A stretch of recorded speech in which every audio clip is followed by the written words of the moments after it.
ஒரு பெரிய மனுஷன் இருக்கா என்னடா அடிச்சிட்டீங்க? திருவிழா நடத்தாண்டா. நீ திருவிழா நடத்தா போங்க. தேரத்து தெருல ஓட்டணும். ஏய் தம்பி அதெல்லாம் இதுக்குப்பா. திருநா போறேன். நான் கண்டுபிடிச்சிட்டேன். இதா அவனுக்கு தான் ஒரு கண்டுபிடிச்சிட்டான். நான் சேட்டலைட்ல 1 லட்சம் அவதாரம் போட போறேன்டா. ஒரு ஆள் நினைச்சிட்டு அவன் 4-5 பேர் இருந்தானுங்க. அதுல தண்ணியில தண்டை கட்ட முடியாது. நாங்க தானே இது. என்னடா நாங்க தானா? ஏய் உதறேன் கீழே. ஓட்டு போடுறதுக்கு வெளிநாட்டுலேருந்து இங்கே வந்திருக்காங்க நம்ம ஊருக்கு.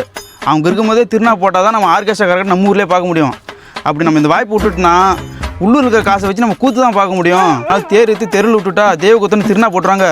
இதாண்டா நமக்கு வாய்ப்புன்னு தேர் இழுத்து விட்டதே இவன் தலைமையில தாங்க. சத்தியமா நான் பண்ணவே இல்லைங்க. அவன் போய் சொல்றான். அவனே உள்ள அவன் தானே பண்ணானே.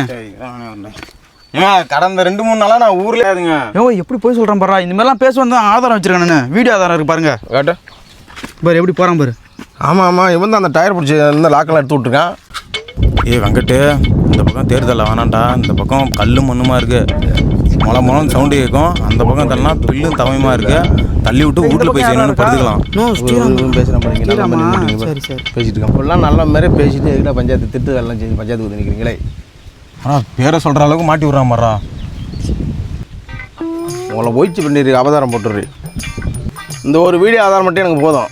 இந்த தடவை திருவிழாவில் என்ன பிரச்சனை இருந்தாலும் இவன் தான் காரணம்னு சொல்லிட்டு போலீஸ் ஸ்டாப் அடிச்சு விட்ருவேன்.